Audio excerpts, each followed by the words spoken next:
In your morning medical news, those convenience foods in your pantry might be increasing your risk of diabetes. A new study finds it's not just individual additives and ultra-processed foods causing concern, it is their combined effect.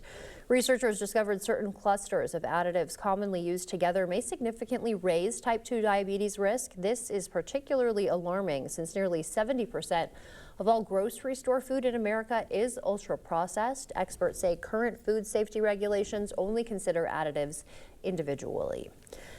Drugs used for diabetes and weight loss have been shown to have other benefits. Now that may also include curbing dementia.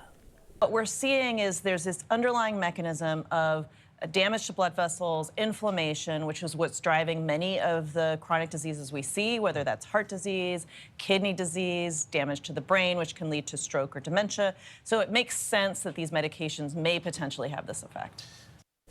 In other news about these weight loss drugs, the Trump administration is rejecting a Biden administration proposal to expand coverage to Medicare, leaving many Americans to continue paying for them out of pocket.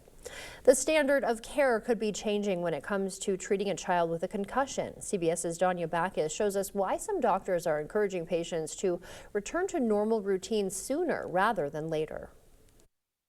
High school senior Aishwarya is an athlete, captain of the basketball team, plays flag football, lacrosse, and runs track. I don't quite remember the moment of the collision, but I remember the aftermath pretty clearly. She suffered 2 concussions in 5 days, the worst when she collided with another football player. The second I stood up, my head was still hurting, the lights were really bright.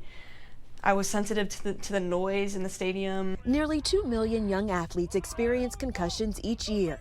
Aishwarya was initially told to rest in a dark room with minimal physical and mental activity. Outdated guidance, according to sports medicine specialist Dr. Jonathan Santana. After about 48 hours, we do want them getting back into their activities of daily living. So that usually includes going to school. And that's probably the hardest thing for many of these kids to do because school can be the most demanding on the brain. Children's Hospital Los Angeles is one of 6 hospitals nationwide studying what factors impact quality of life or predict how long concussion symptoms will last for student athletes. Those that get back into daily activities and activities of daily living tend to have better outcomes. Recent studies show the longer kids stay out of school after a concussion, the harder the recovery.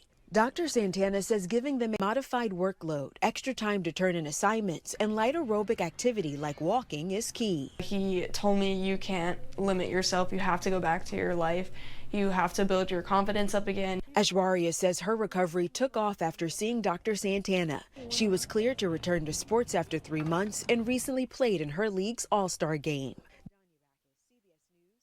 Research also shows kids with concussion symptoms lasting longer than 28 days are more likely to have anxiety or depression.